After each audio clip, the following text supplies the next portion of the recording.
कोई भी bank, NBFC company legal तरीके से, कानूनी रूप से अगर आपने लोन लिया है तो आपकी वाइफ को भी नहीं बता सकता, मां बाप को नहीं बता सकता, बीवी बच्चों भाई बहन को, किसी को नहीं बता सकता और उसको डिस्क्लोज नहीं कर सकता, क्योंकि ये पर्सनल है।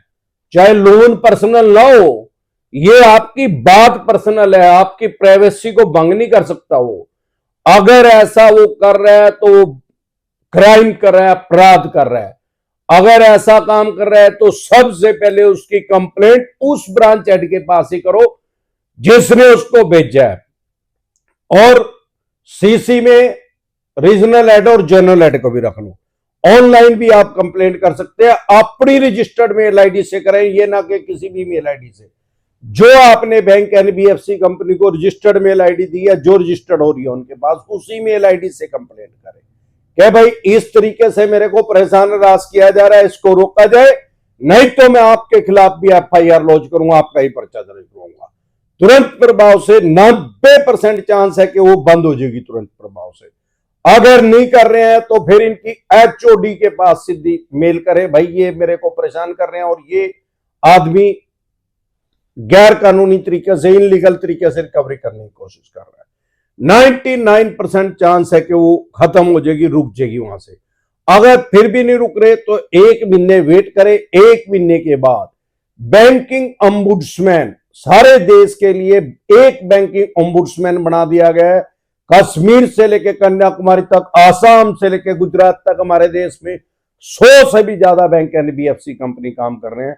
किसी भी बैंक, एनबीएफसी कंपनी की कंप्लेंट बैंकिंग ओम्बुड्समैन के पास कर सकते हैं आपको, लेकिन पहले इन्हीं की कंप्लेंट इन्हीं के पास करनी पड़ेगी। डायरेक्ट बैंकिंग ओम्बुड्समैन के पास कंप्लेंट नहीं कर सकते। अगर आप इनकी कंप्लेंट इनके पास कर रहे हैं, ये उसको रोकेंगे, नहीं रोक रहे हैं तो बैंकिंग ओम्बुड्समैन के पास कंप्लेंट करें 1 महीना वेट करके। जैसे ही आप बैंकिंग ओम्बुड्समैन के पास कंप्लेंट करेंगे, तुरंत प्रभाव से इनके ऊपर कार्रवाई होगी। इनके ऊपर पेनल्टी भी लग सकती है, जुर्माना भी लग सकती है, और आप इनके खिलाफ कोर्ट में भी केस कर सकते हैं। आपके राइट्स हैं, आपकी मर्जी है। आप बैंक की कंप्लेंट बैंक के पास करें, रीजनल हेड के पास करें, जोनल हेड के पास करें, एचओडी के पास करें, बैंकिंग ओम्बुड्समैन के पास करें, या कोर्ट में मानहानि का मुकदमा इनके ऊपर दायर करें, या पुलिस में इनकी कंप्लेंट करें। लोग क्या डर रहे हैं, भाई मैंने ईएमआई डिफॉल्ट होगी तो मैं ही क्रिमिनल बन गया। वो तो लोगों को बताया ही जा रहा है चवन्नी छापों के द्वारा।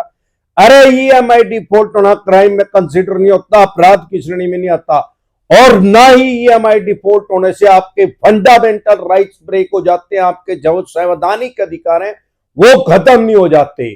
डरे घबराए नहीं। वैसे तो हमारे देश में नया कानून आ गया, बीएनएस और बीएनएसएस। आईपीसी और सीआरपीसी जो ब्रिटिश काल का काला कानून था वो खत्म हो चुका है। अब आ गया बीएनएस, भारतीय न्याय संहिता, और बीएनएसएस, भारतीय नागरिक सुरक्षा संहिता। लेकिन जो नया कानून आया है वो भी डेमोक्रेसी को कंसीडर करके बनाया गया है, लोकतंत्र को ध्यान में रख के बनाया गया है। डरे घबराए नहीं, अपने राइट्स और अधिकार जान ले। ये घंटा नहीं उखाड़ सकते अनसिक्योर लोन में। चवन्नी छापों को पीछे लगाएंगे, कुछ नहीं होएगा। ज्यादा से ज्यादा चेक बाउंस का या ईसीएस बाउंस का केस हो सकता है अनसिक्योर लोन में, और वो चेक ईसीएस बाउंस का केस भी डायरेक्ट नहीं होता, किसी पुलिस स्टेशन थाने में नहीं होएगा। केस का मतलब कोर्ट में केस कर सकते हो, डायरेक्ट केस नहीं कर सकते।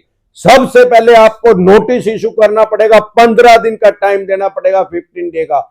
अगर फिर भी आपने पैसा नहीं दिया तो आपके खिलाफ बैंक, एनबीएफसी कंपनी कोर्ट में चेक बाउंस का या ईसीएस बाउंस का केस कर सकती है। जो ड्यू डेट थी उससे उन्होंने 15 दिन का आपको टाइम दिया, और 15 दिन के बाद अगर आपने पैसे नहीं दिए तो 30 डे का, 30 दिन का, 1 महीने का उनके पास टाइम है।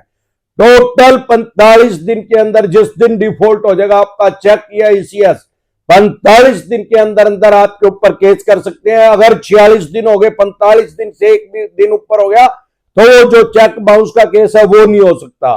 तो डरे घबराए नहीं, इसीलिए ये सेटलमेंट करते हैं। वो ही लगी फटने खैरात लगी बटने। चेक बाउंस या ईसीएस बाउंस का केस कोई अटेम्प्ट टू मर्डर नहीं है, इरादा कत्ल नहीं है। चवन्नी का केस है जब सेक्शन 25 25, अरे 25 को पहले 25 पैसे को ही चवन्नी कहते थे। जैसे ये चवन्नी छाप है, ये भी चवन्नी का केस है। कोई आपको कह रहा है इसमें 7 साल की सजा हो जाएगी, 5 साल की, टोटल बकवास कर रहा है। तुरंत प्रभाव से बेल हो जाएगी, तुरंत प्रभाव से जमानत हो जाएगी।